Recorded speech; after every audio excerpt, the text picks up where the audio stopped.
Mina olin vist 16-aastane teismeline, kui mind parkimisarvestid ära vihastasid. Film Groundhog Day või Maastikupäev oli minu kodulinnas üles võetud. Woodstock, Illinois on tõesti kaunis väike linn, aga siis, kui mina olin alles 16-aastane, linna muljet rikkusid parkimisarvestid, mis olid paigutatud müürina ümber kesklinna. Mina olin otseselt seotud nende eemaldamisega.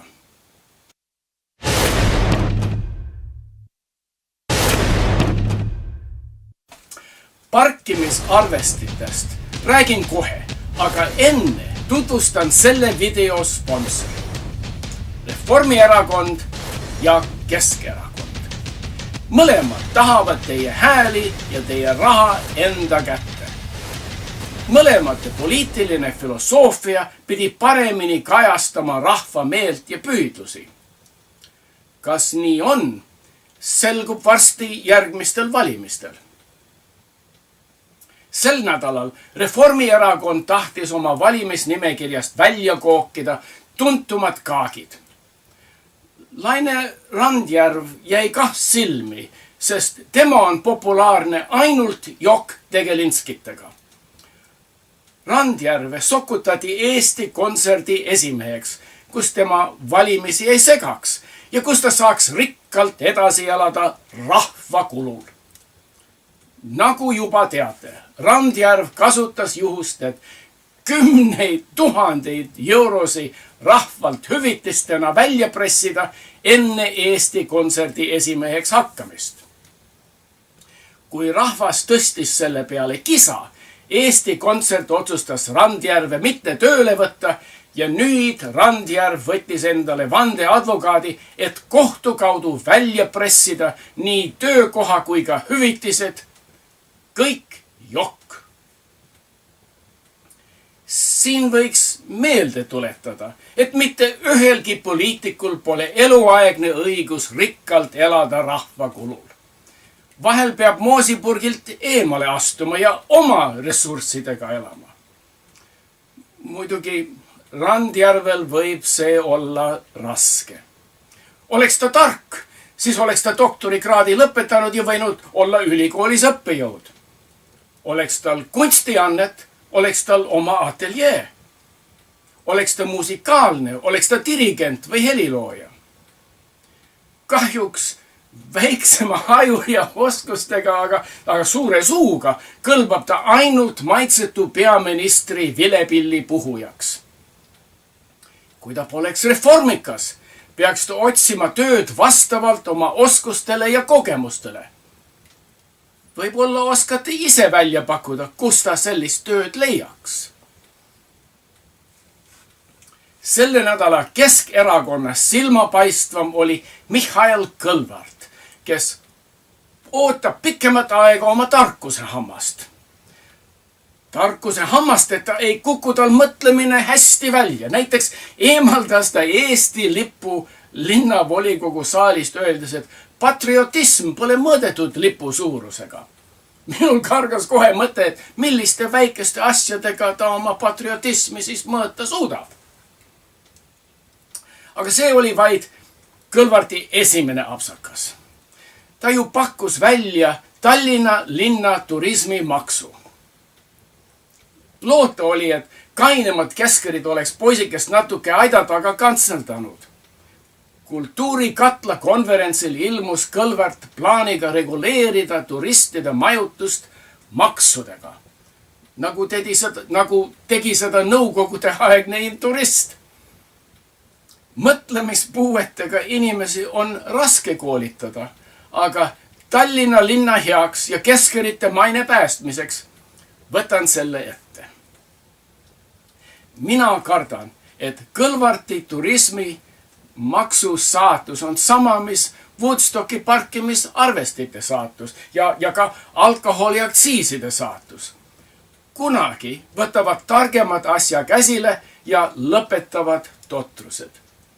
Woodstockis parkimisarvutid paigutati mõttega, et sellega reguleeritakse parkimist, kindlustakse shoppajate juurdepääsu kauplustesse ja teenitakse parkimise eest raha. Linna eelarve aga näitas, et parkimismasinate hooldus maksis tublisti rohkem kui sissetulek. Mina kirjutasin selle kohta kirja linnavalitsusele ja linnavalitsus võttis 16-aastase teismelisele tähelepanu arvesse ja eemaldaski parkimisarvestid. Kõlvarti turismimaksu ideed võib samuti kaaluda. Kui palju võib see maksumaksjatele maksma minna? Esialgu on Kõlvartil mingi napimõistusega onupoeg kusagil, kellel tööd on vaja. Tema soovib kindlasti turismimaksu ameti juhiks, kui tal on televiisori nägu, raadiohääl ja suur pepu, millega istumitel osaleda. Palgaks võib arvestada umbes 36 000 eurot aastas. Aga juhataja pole asjatundja. Asjatundjaks on vaja tegevjuhti, kes nõuaks vähemalt 24 000 eurot aastas ja keda saab vallandada, kui midagi viltu läheb. Tegevjuhil on vaja töölisi, kes päris tööd teevad.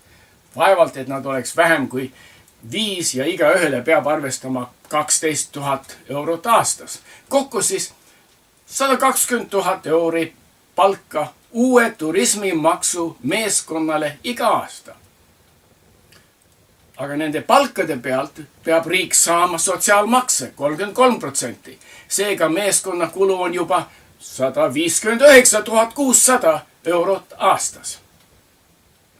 Sinna juurde peab arvestama ka üldkulud. Kõik, mis liigub, see kulub ja vajab remonti või asendust.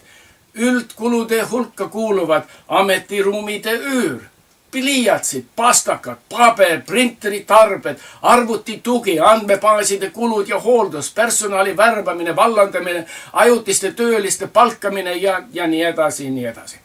Minu oma kogemuste järele üldkulud pole iialgi olnud vähem kui 20% palkadest.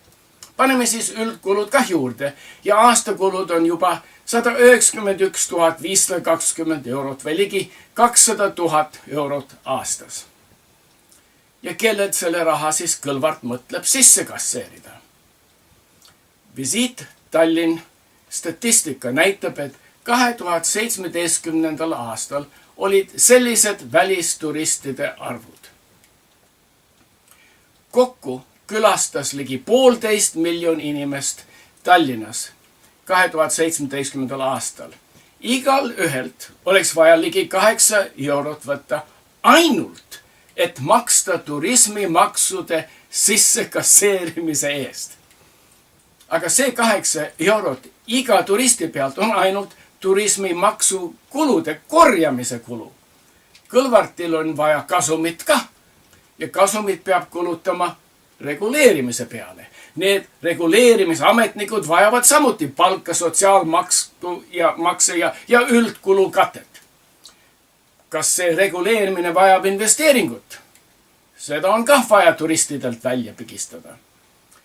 Kui suureks peab Kõlvart maksud ajama, enne kui transport Keilast, Pärnust või Tartust tasub turistide kolimist Tallinnast väljaspoole? Kui kaua võtab enne, kui hotellid on endale filiaalid rajanud just väljaspool Tallinna linnapiiri? Kõlvart võiks nõu küsida Ossinovskilt. Kui palju oli vaja tõsta aktsiisi enne, kui kuldsete munade hani maha löödi?